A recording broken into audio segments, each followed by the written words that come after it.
olmaktan çok kıvanç duyuyorum.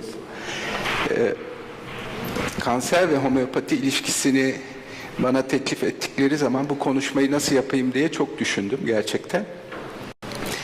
Araştırmalara boğulmuş, kafayı karıştıracak bir sunum mu yapmak, yoksa böyle inançlı bir topluluğa homeopatinin faydalarını bir şekilde hangi remedilerle neleri yapabileceğimizi mi, pratik bilgileri vermek mi gibi bir tartışmayı kafamda yaşadıktan sonra, hani o dünyada en çok kullanılan ikinci tıp sistemi olanı duyuran Dünya Sağlık Örgütü'nün kampüsüne bakan bahçemde hazırlarken dedim ki mutlaka pratik bilgiler vermeliyim. Çünkü beni dinlemeye gelen insanlar birazcık da kanserde homeopatiyi nasıl kullanacağımızı merak ediyorlardır. Şimdi bu konuşmayı hazırlarken kaynakçı olarak öncelikle dünyada şu anda kanser konusunda en önemli hekimler olan Dr. Spinelli ve Parek'in ve ortak çalışmalarının ürünlerinden çıkan bilgileri Ramakrishna'nın ve Coulter'ı da katarak hazırladım. O 2 yıl önce Houston'a gitmiştim, MD Anderson'a. Homeopatiyi aslında integratif medicine kursuydu. Bunu nasıl entegre ederiz konusuyla ilgili olarak. Ve bunu herkes söyledi. Ve ben de orada yaptığım çalışmaları daha sonra bir şekilde orada yaptığım sunumun da bir parçasını alarak bu sunumu hazırladım.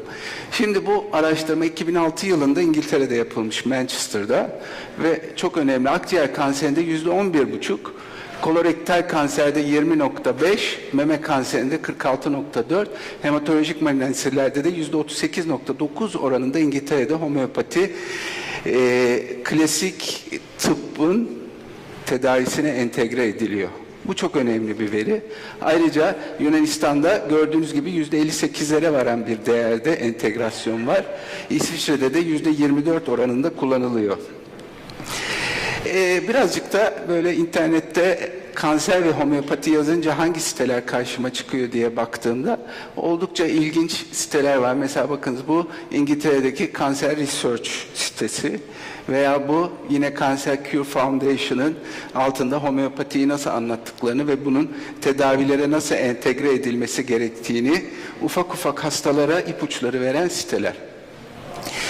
Bu araştırma çok iyi çünkü konunun sonunda anlatacağım bilgilerle çok ilişkisi var. İngiltere'de ve British Journal of General Practice'de yayınlanmış. Oldukça değerli bir yayın. İngiltere'deki aile hekimlerine sormuşlar, hangi hastalıklarda homeopatiyi önerirsiniz? Şurada önemli bir şey var, warts, siiller. Siiller homeopati değerlendirmesi için çok önemli bulgulardır ve siillerin daha sonra kanserde nasıl etkisi olduğunu çok kısaca anlatacağım. Ama şimdi gelirsek homeopatik tedavisine kanserin ufak ufak yapmamız gereken bir integrasyon. Bütün yöntemleri ele alıp şurada kanıta dayalı bir tamamlayıcı ve geleneksel tıp yöntemlerini de kullanarak birleştirip bir integrasyon sağlamak. Önemli olan hastanın maksimumda iyileşmesini ya da şifasını bulmasını sağlamak. Ne yapıyoruz homeopatide? Bütün her şey, bütünsel değerlendirme diyoruz ya, işte o psikososyal ve fiziksel üçgenini içinde değerlendirirken homeopatide her şeyi konuşuyoruz ilk görüşmede. Hasta ile ilgili nasıl yemek yediğini, nasıl uyuduğunu, nasıl seviştiğini, nasıl aşk yaşadığını, nasıl üzüntü yaşadığını, şikayetlerine nelerin iyi geldiğini, nelerin kötü geldiğini, nelerin daha mutlu olduğunu, bunları konuştuktan sonra bir klasik ilaç seçiyoruz kendisi için ve onu değerlendiriyoruz. Hastanın alışkanlıklarıyla fiziksel durumu neyse ona en uyan, en yakın, en benzerini bulduğumuz remediyi hastaya vermek ve onunla süreç içinde değişimleri birlikte gözlemleyip bir yola çıkmak homeopatinin temel prensibi. Pardon. Şimdi burada yine bu slide Dr. Parek'in, bakınız neleri değerlendirdiğimizin hepsini çok güzel vermiş. Şurada işinden alışkanlıklarına, diyetine, hobisine, kronik yaklaşımına, miyazmasına, mind'ına ve kullandığı tedavilere kadar her şeyi değerlendirmek lazım. Bakınız burada katastrofileri de değerlendirmek lazım. Günümüzde çünkü büyük katastrofiler yaşayabiliyoruz. Bir nükleer santral patlayabiliyor ve sonucunda Japonya'da buraya kadar etkilerini görebiliyoruz. Ya da daha önce Rusya'da yaşadığımız nükleer santral patlaması ve ondan sonra oluşan sonuçları. Bunların hepsini bir değerlendirdikten sonra biz nasıl hastalar görüyoruz? Bakınız hepsini görüyoruz aslında.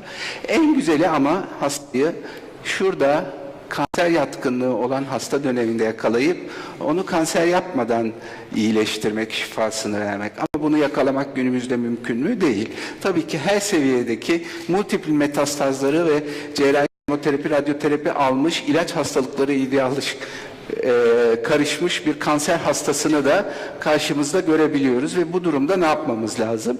Bunlar çok zor kararlar. Çünkü homeopati asla üniversitede öğrendiğim gibi bir algoritmaya sahip değil. Hastanın ateşi var, antibiyotik ver. Ateşi çok yüksek değil, verme gibi değil. Her hastaya özel tailor cut, terzi usulü bir ilaç seçmeniz lazım. O anki durumuna ve o anki özelliklerine bağlı. O yüzden bu iş birazcık daha zor ama çok keyifli. Gerçekten iyi sonuçlar aldığınız zaman. Şimdi biz destek olarak ne yapabiliriz homeopatide? Konvansiyonel tıpta kullanılan tedavilerin tümünün yan etkilerine karşı destek olarak kullanabiliriz. Direkt hastalığa yönelik homeopatik tedavi yapabiliriz. Ya da hastalığının durumuna göre sadece onun o anki durumunu rahatlatmak için palyasyonlar yapabiliriz. Bölebiliriz. O palyasyonlarla hastayı daha rahat bir süreç, son zamanlarını belki de geçirmesi için yardımcı olabiliriz. Şimdi ilk karşılaştı hasta, geldi sizin muayenehanenize, baktınız, işte dediler ki sende kanser var. Yaşadığı duyguyu düşünebiliyor musunuz? Bir şey yapmamız lazım. Çünkü ne yaratacak? Endişe yaratacak. Korku yaratacak. Ölüm korkusu birden çıkacak. Onun gözündeki o dehşeti göreceksiniz. İşte o zaman şok, endişe, korku, depresyon hepsi bir araya gelecek. Karışık bir tablo ortaya çıkacak. Bu durumda ilk karşılaşmada, ilk haberi aldığı zaman hastanın zihni bulgularını ve bu endişesini rahatlatmak adına bir aconitum napellus vermek belki de hastayı çok mutlu edecek, yavaşlatacak o kaygılarını, tedaviye desteğini, birlikte yürüyeceği yolda gideceği hekimine güvenini arttıracaktır. Şimdi tabii ki bu hastalar ameliyat da oluyorlar. Olmaları da lazım. Homeopatinin en ünlü hekimlerinden biri olan Konstantin Hering demiş ki önce tümör yükünden kurtar, sonra gel benim tedavimi vereyim sana. Ameliyat mutlaka yapılması gereken bir şey ve ameliyattan sonra bizim bir şekilde yardım edebilmemiz lazım o hastaya ve anesteziden rahat uyanmasını, daha sonra da ameliyat yaralarının çok iyi bir şekilde geçmesini sağlamamız lazım. Bu bizim hekimlik görevimiz. İşte anestezi sonrasında bir numaralı ilacımız Nux Vomica. İyi bir dozda seçilirse Nux Vomica hastanın post-op ameliyattan çıkar çıkmaz çok güzel bir şekilde uyanmasını, sakin sakin uyanmasını sağlayabilir. Tabii ki sadece bu yeterli değil. Ardından bir İştafizakriya vermek hastanın kesici yarası sonrasında yarasının iyileşmesini arttıracaktır. Ağrılarının, postop ağrılarının azalmasını sağlayacaktır. Eğer bir batın ameliyatı olduysa bağırsakların tekrar aktive olup ilk gaz çıkış süresinin kısalmasına neden olacaktır. Böyle de bir araştırma var. İngiltere British İngiltere Gastroenteroloji dergisinde yayınlanmış. Ayrıca ameliyat sonrası ştafizakriya vermek tümörün rekürrenslerini azaltacak bir uygulamadır. Doktor Parey'e göre. Pansuman da yapacağız. Pansumanın bir numaralı ilacı bilinen en iyi antiseptiklerden biri olan kalenduladır. Kalendulayı hastaya ister oral, günümüzde Avrupa'nın pek çok ülkesinde lokal kullanılabilen pomatları ya da pansuman malzemeleri vardır. Kullanabiliriz. Kesinlikle ameliyat yarasının daha iyi ve enfekte olmadan iyileşmesini hızlandıracaktır. Şimdi tabii bu hasta kemoterapi de alacak. Eğer uygunsa. Çünkü hani kanser komitelerine giriyorlar. İşte kemoterapinin yan etkilerini azaltmak üzere seçilmiş ilaçlar var. Doktor Parek'in ve benim de günlük uygulamalarımda gördüğüm en güzel ilaç kadmiyum sülfurikum.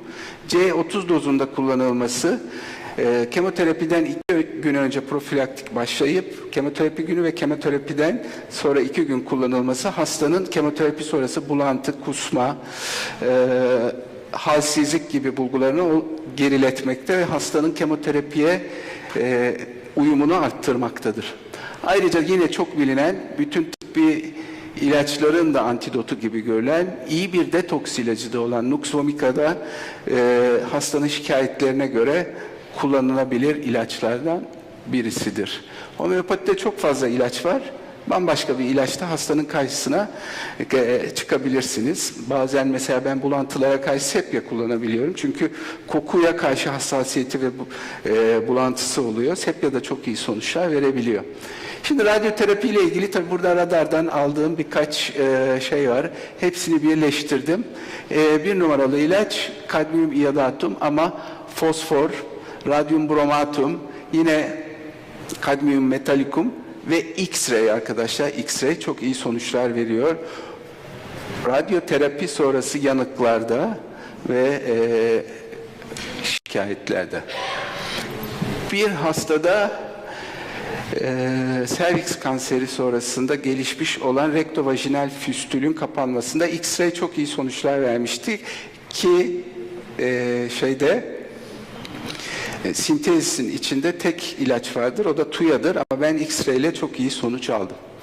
Şimdi kanser tedavisi sırasında en çok kullanılan dozlar yine bunlar Parek'in dozları, Şipinedi ile birlikte geliştirdikleri. Zaman zaman anatentür D3, D6, C6 ve C30 dozları materyal bir bulgu olduğu için karşımızda bir şikayet olduğu için çok güzel dozlar ve iyi sonuçlar veriyorlar. Şimdi temel kanser remedileri var. Bu remedilerin genellikle çoğu da polikrest. Okuduğunuz zaman bu polikrestlerin içinde kanseri görebileceğiniz ileride eğer bir konstitüsyonel şeyse görebileceğiniz remediler ama afiniteleri de çok fazla. Bunlar neler? 1 numaralı tabii ki arsenikum album. Yani yüksek dozlarında da biliyoruz. Kalsiyum karbonikum, carbo animalis, Conium maculatum, kundurango, özellikle böyle dudak kenarlarında çatlaklar ve egzamatöz lezyonlar görürseniz kundurangoyu asla unutmayın. Hydrastis canadensis, özellikle boyunda bol miktarda lenfadenopati görüyorsanız. Yine temel kanser remedilerin titriyor. Çok mu heyecanlandı? Lahezis muta tabii ki yani dünyanın en büyük ilaçlarından biri. Bizim ülkemizde de çok kullandığım en çok kullandığım remedilerden biridir Lahezis muta muayenehanemde. Önemli bir kanser ilacıdır. Lycopodium clavatum özellikle sağ taraf kolonla ince bağırsağın birleştiği ilioçekal bölgedeki tümörlerde, ilioçekal kolon tümörlerinde Lycopodium clavatum mesela çok güzel bir remedi. Tabii ki fosfor yani beklenen şey Phytoleka decandra, sepya, silicea. Bunlar temel kanser remedileri arkadaşlar. Genel olarak bir de sülfür.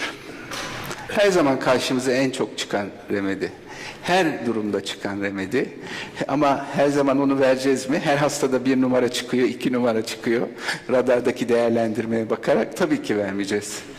Çünkü o kadar büyük bir remedi ki sülfür her yerde çıkma şansı var. Tabii ki tümörlerde de. TUYA psikotik miyazmanın en temel ilaçlarından biri.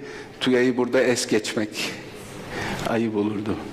Şimdi özel kanser remedilerine girmek istiyorum. Bunlar daha çok organotrop remediler, ufak ufak remediler ama o kanser türüne ekstra afiniteleri var.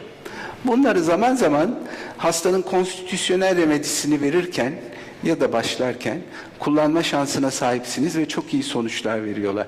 Farklı kanser tipleri için gerçekten özel afiniteleri var. İlki Asteria rubens. Meme kanserinde özellikle ileri ve ülsere meme kanserlerinde, özellikle soldaysa ve sol memede sol koltuk altına doğru bir çekilme varsa Asteria rubens'i mutlaka yakalayın. Kanser olmasa bile memede çekilme hissi varsa sol koltuk altına doğru Asteria rubens ilk aklınıza gelsin. Aurum muriaticum natronatum özellikle kadın genital organlarının tümörlerinde çok etkili bir remedi. Biliyoruz aurum çok depresif bir remedi ve hani o depresyonu da yaşaması hastanın normal ama bu durumda da çok etkili. Barium iodatum özellikle Hodgkin ve diğer lenf bezlerini tutan tümörlerde çok etkili bir ilaç. Bismut özellikle bol kanayan mide tümörlerinin ilacıdır bismut. Kadmiyum sulfurikum yine mide SEA'da kullanılıyor ama bir diğer kullanımını az önce söylemiştik. Kemoterapetik ajanların yan etkilerinde. Carbo animalis. Bu karbo serileri ilginç. Bunlar gözleri yere bakan remedilerdir. Biraz böyle hani renkli biraz böyle kara kara çünkü karbondan gelir renkleri şeydi. Meme kanseri, ülsere ve glandüler tümörleri afinitesi vardır. Yine devam ediyoruz. Kalendula, yoğun ve kötü kokulu akıntısı olan kanserler. Arkadaşlar eğer bir kanser nekrozu varsa ve sizin odanıza girmişse o kişi çıktıktan sonra yarım saat odaya belki bir saat odaya giremezsiniz. Üzerine sinen o nekroz kokusu, sizin üzerinize sinen o nekroz kokusu eve gidip giysilerinizi yıkayıp kendiniz duş almadan çıkmaz. O kadar kötü bir koku. Kanser takip eden hastalar biliyordur. Benim bir tane sağ meme kanseri vardı. Nekrotik. Ameliyat da edilemiyordu. Ben kalendula pansumanları ve fitolakayla devam ettim. Hastanın nekrozu bayağı geriledi. Tümör küçüldü. Ondan sonra da ameliyata aldılar. Bu sonuç gerçekten çok iyiydi benim için. Fotoğrafları da var ama hani burada göstermek çok kötü bir görüntüydü gerçekten meme. Kalsiyum iodatum, tiroid bir insanın başına bir kanser gelecekse tiroid kanseri gelsin ama yine de tabii ki gelmesin. Kalsiyum iodatum tiroid kanseri için çok önemli. Kolesterolüm karaciğer kanserinde, Cystus canadensis boyun bez tümörlerinde, Kundurango epitelial kökenli kanserlerde, Euphorbium kanser ağrısında arkadaşlar çok önemli. Bunu kenara alın. Gallium aparin dil kanserinde, Hydrastis canadensis multiple kanseröz durumlarda, Fuligolini skrotum kanserinde, Hoangnan glandüler tümörlerde, Kali arsenikosum cilt kanserinde, Kali cyanatum dil kanserinde, bunlara devam ediyoruz. Kali fosforikum kokuşmuş gibi kokan kanserlerde, nekroz kanserlerinde yine aklınıza gelsin. Kreozotum cervix kanseri ve mide kanserinde, Lapis alba glandüler tümörler, tiroid kanseri, uterus kanserlerinde, Milefolium kanser hemorojilerinde aklınıza gelsin. Ornithogalum mide ve bağırsak kanserlerinde, Radium bromatum deri kanserlerinde, Sedum acre anus çevresi kanserlerde, Scrophularia nodosa meme kanseri, Hodgkin hastalığında, Sempervivum tinctorum dil kanserinde, X-ray deri kanseri, lösemi zayıflamış immün sistemi kuvvetlendirmede. Evet, gelelim Zurna'nın zat dediği değerlendirmedeki miyazma teorisine. Şimdi kanser gördüğünüz gibi aslında bütün miyazmaların birleşimi gibi sikozis, sifilis, sikosifilis, bu alttaki üçgen çok önemli arkadaşlar. Burada biz hepsini görüyoruz ve bu sikozisin temel cilt göstergesi siiller. Geldik mi en baştaki siillere? En başta siil döneminde yakalarsak hastayı çok şanslıyız. Eğer siili yakaladığımızda ileride gelişebilecek bir kanseri engellemek adına biliyoruz ki HPV'de cervix kanseri için özellikle mukozanın deriyle birleştiği noktalardaki kanserlerde çok önemli. Şimdi bu miyazmanın, kanser miyazmasının da en temel nozotu karzinosinum. Nedir karzinosinum? Muhteşem bir endişedir arkadaşlar. Çok endişeli bir remedidir. Bu endişeden dolayı birlikten kuvvet doğal mantığıyla, günümüz bir Carzinosinium dönemi olabilir, mantığıyla bir dolu organizasyon kurmuştur. Çünkü birlikten kuvvet doğar. Dünya Sağlık Örgütü'nü sağlık endişesine karşı, Birleşmiş Milletleri veya NATO'yu gelecek endişesine karşı orada dururlar mı? İş adamları da kendilerine World Trade Organization'ı kurmuşlar. Buna karşı işçiler durur mu? Onlar da kalkmışlar, ILO'yu kurmuşlar. Geriye kalmış çocuklar, ne yapalım? Ona da UNICEF'i kurmuşuz çocukları korumak için. Endişelerimiz bizi Carzinosinium'a yönlendiriyor. Evet, binlerce kanser endişesi yaşıyoruz ve hepsi için bir tane kurdele geliştiriyoruz. Geliştirdiğimiz her kurdele farkındalık yaratmaya çalışıyor ama yine de bu endişeye engel olamıyoruz. Kanser çıkıyor, siil çıkıyor. Bunlar Carzinosinium'un önemli belirtilerinden biri ama herkese de Carzinosinium vermeli miyiz? WhatsApp gruplarında ver bir Carzinosinium demeli miyiz? Bu kadar şey mi? Bu kadar kolay mı bu iş? Bu kadar kolay verebiliyorsak ne olacak? Alevlenmeler olacak. Miyazma alevlenecek. Homeopati evet yumuşaktır, çok güzeldir ama miyazmayı alevlendirirseniz hastaya zarar verirsiniz. İşte bu durumlardan sonra insanoğlu ne yapıyor? Ama yine de dünyanın bütün yüküne karşı kendini yalnız hissediyor. Bu yalnız hissetmesinin karşısında ne yapıyor? Spiritüalizmi keşfetmeye başlıyor. Duyguları, ruhunu keşfetmeye başlıyor ve artık din onun için önemli bir kavram haline geliyor. Dindarlaşıyor ve ondan sonra da Carzinosinium'u hak ediyor. Evet, bir kere verebiliriz. Ama her seferinde veremeyiz. Herkese de veremeyiz. Homeopatide bir ilacı öyle herkese veremezsiniz. O zaman çıkarırsınız bir algoritma. O çıkardığınız algoritmayla reçete yazarsınız. Gelene Carzinosinium, gidene Carzinosinium. Yok öyle bir şey. Yok öyle bir dünya. Ama temelde kullanılan homeopatik nozotlar da bunlardır. Homeopatide kanser tedavisi için. Medorinum önemlidir çünkü o da psikotik miyazmanın temel nozotudur ve onlarda da bir sihirleşme vardır. İşte karsinogeni böyle ve Carzinosinium böyle bir remedi. Görüyor musunuz? Yüreği acıyor, endişeli, yaptığı yaramazlıktan suçluluk duyuyor belki. Bir yandan obsesif. Hiçbir şey göründüğü gibi değil. Unutmayın. Gölgeler ve gerçekler çok önemli. Hastayı yakalarken gölgelere göre değil, gerçeklere göre vermeniz lazım ilacı.